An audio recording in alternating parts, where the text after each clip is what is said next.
bazalwana abathandekayo, silokujabula okukhulu lamhla sigcina umkhosi omkhulu kangaka okaKristu inkosi yezulu lomhlaba, Christ the King of the universe, olobukhosi obungapheliyo obungelamkhawulo, ubukhosi obungehlulwa lutho, ubukhosi obusingatha bonke, ubukhosi obungavaleli lumuntu phandle, ubukhosi bukaKristu esibuthene ngabo lapha lamhlanje.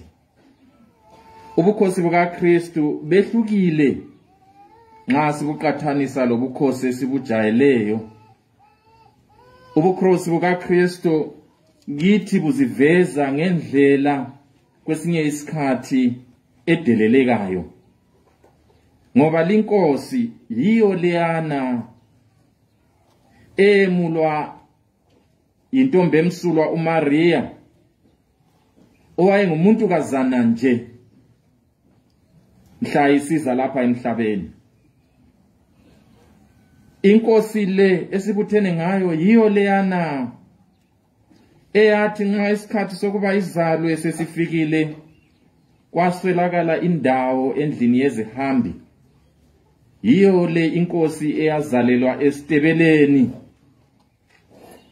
Inkosi le yiyo leyana eyathi ekuzalweni kwayo kwaswelakala mbheda, kwaswelakala mattress, kwaswelakala mqamelo, kwaswelakala ngitsho nje lesigcabha, yalaliswa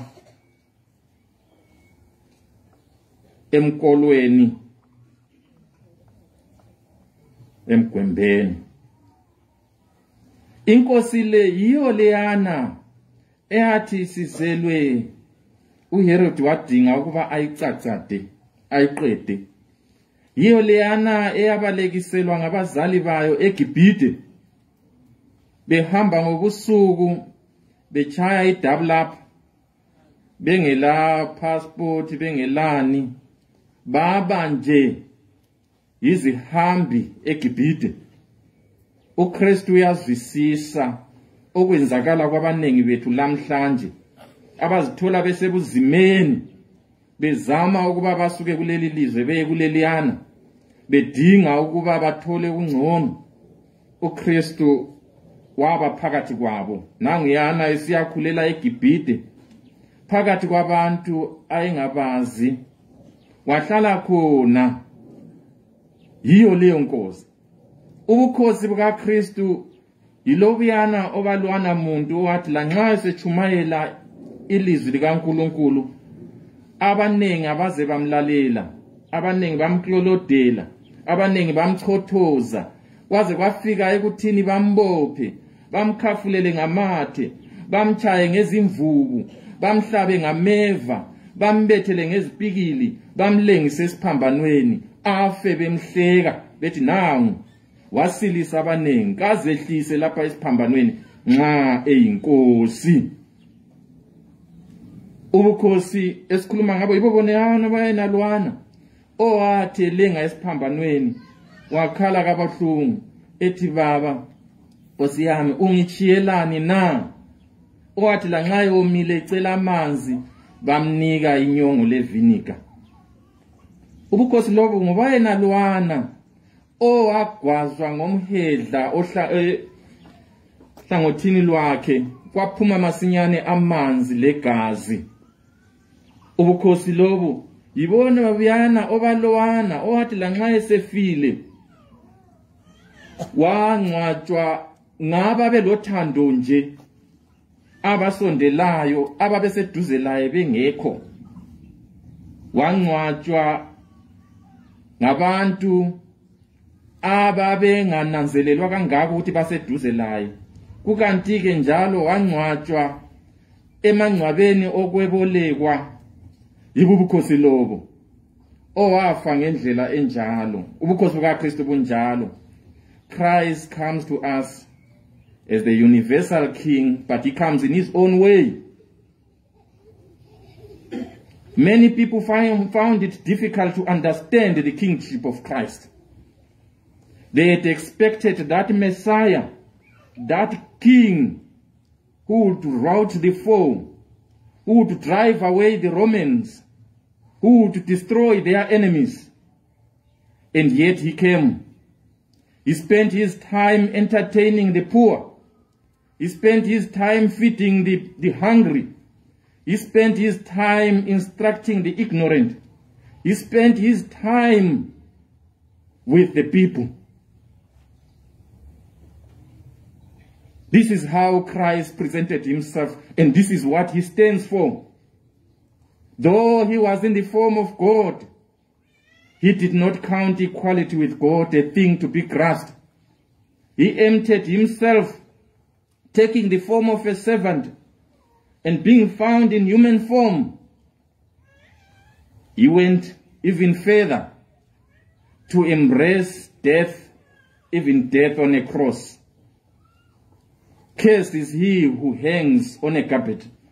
But Christ chose that kind of approach. That way he lived. That way he died. Inkosi le izehlisa kangaka ngenxa yokuthi ifuna ukuthi isibuthe thina esiphansi kangaka, yazehlisa yaba ngumuntu, ichiya ubunkanyankanya bukayise balaphakade, yaba ngumuntu njengathi. Ithe isingumuntu njengathi, yabuya yazehlisa, yathwala izono zethu zonke. Indlela uKristu aphathwa ngayo, waphathwa njengesikliwi esingakaze sibonakale lapha emhlabeni. Ngoba okwamenza waba isikliwi esidlula zonke izikliwi, yikuthi izono zezikliwi zonke zaziphezu kwakhe. Izono zonke zomhlaba zaziphezu kwakhe. Ngakho ke mina ngesikhathi evelile lapha emhlabeni, abaningi babezambona ngcono. Wena babeza kubona ungcono ngoba mhlawumbe mina ngithwele zami kuphela izono, ngoba mhlawumbe wena uthwele zakho kuphela izono. Pho yena wayethwele izono zikaNdlovu, lo Masibanda, lo Manxumalo, lo Tafirei, lo banibani, izono zabantu bonke. Ngakho ke nxa ungazicabanga izono ezenzakalayo lapha emhlabeni, singathi thina sikhangele nje kuphela mhlawumbe izono ezingabe zisenzakala khonapha lapha esikhona khona. Singakayi sithi izono zeVictoria Falls zodwa nje. Singakayi kuzono zeJohannesburg. Singakayi kuzono zeNairobi. Singakayi kuzono zeNew York. Singakayi kuzono zeParis. Singakayi kuzono zeLondon. Singakayi kuzono, singakhangela nje izono zakhonapha zodwa, ziyabe sisabisa. Kodwa uKristu wayethwele izono zomhlaba wonke. Yikho ke wayengasakhangeleki, ngoba izono zethu zazimdlivize zamdliviza. Ngesishona nxa besenza indlela esiphambano, ngithanda istation sonesiyana sonke isikhathi ngiyabe ngikhangelela ukuthi ngayi istation lesana senziwa ngesishona. Lapha bathi khona, liza ngicorrect, mubiri wose wango baronda rimwe esenjengenxeba elilodwa, ngenxa yokuthi umhlaba ayeze ukuzowuhlenga. Usulinxeba elesabekayo. Wangasela manxeba ona ngwa usulinxeba. uKristu wakhetha ukuthi mubiri wose ube ronda rimwe engasakhangeleki. Nxa wayethutsha laphana, sizwa ukuthi ivini labanye ababelezibindi ababesaziwa ngokubulala abantu, sizwa ukuthi wathi ethutsha omunye wathi ethe womo na ngumuntu lo ethukile umbusi, ukuthi na ngumuntu lo kasakhangeleki. Kodwa umbusi lo wayevele kujwayele ukubona abantu bebulawa, wayevele kuqhuma amacala abantu bebulawa. Kodwa lamhla kuthutsha uKristu, ukhanya waqhaqhazela. Ivangeli esibale namhlanje livela kuJohane, lapho esinanzelela khona ukuthi umthethi wamacala lapha phambi kwaKristu khanya watatazela ngoba wayemangaliswa ngulu umuntu omi phambi kwakhe. Wayemangaliswa ngulu umuntu. Kanti umuntu lo unjani? Wehlukile kulabanye abantu. Sinanzelela ukuthi even lo nkosikazi wombusi mhlawumbe wayengakazabe lakho lokho. Abantu amacala ayethethwa. Umkakhe eqhuma amacala abantu besiyabulawa. Kodwa ngaleli langa kuthiwa weza unkosikazi womthethi wamacala wathi yena hey iphuphe ngibe lalo ngalo umuntu. Nambone ngani ngcono uchiyane lalo umuntu. Chiyana lalo umuntu kukhona ngalo umuntu. Umthethi wamacala wathatha amanzi wageza izandla wathi mina ngigeza izandla. Thathani lenze line likufunayo. Yiyo inkosi enguKristu, inkosi eyavezakala ngokuyangiswa okukhulu, ngaleyo ndlela inqoba ukuyangeka konke. Akula muntu namhlanje oza khulelwa yikuyangeka ngoba uKristu wasiyangekela sonke. Akula muntu oza khulelwa izinhlungu ngoba uKristu wasizwela ubuhlungu sonke. Akula muntu abanye bathi uKristu weza ubuhlungu engxe abanye bangabala amanxeba akhe to see well we know his five wounds, his 5 prominent wounds. He had bruises all over his body, but his 5 wounds, being crowned with thorns, being crucified on the cross, being scourged, having to carry the heavy cross. He was tired, he was lonely, he was hungry, he was thirsty, he was everything. But that is not all. Abanye abantu nxa sisenza indlela yesiphambano, when we do the way of the cross, they shed tears when they look at the images of Christ hanging on the cross. They see blood, they see wounds, they see a miserable face. They cry, they shed tears because of that. I always want to remind such people that what you see there is a mere tip of the iceberg. The sufferings of Christ went beyond what could be seen physically. uKristu ubuhlungu bakhe baba kakhulu emoyeni wakhe. Pope John Paul II refers to this kind of suffering as the suffering of the soul. Ukuhlukuluzeka komoya laye uKristu yatsho nxa esensimini yaseGetsemane. Wathi ukuthi umzimba wami ubuhlungu, wathi yena umoya wami ubuhlungu, ukhathazekile angathi ngingaze ngife. My soul is sorrowful to the point of death. Umoya wakhe okomzimba is another thing. Kwakubuhlungu akuzwe emzimbeni. Kodwa ukhuluma ngomoya wakhe emoyeni. Nangu umuntu oza ngothando, ovusa abafileyo ekugcineni bathi mbethele. Nangu umuntu oza ngothando, osuthisa abalambileyo ekugcineni bathi mbethele.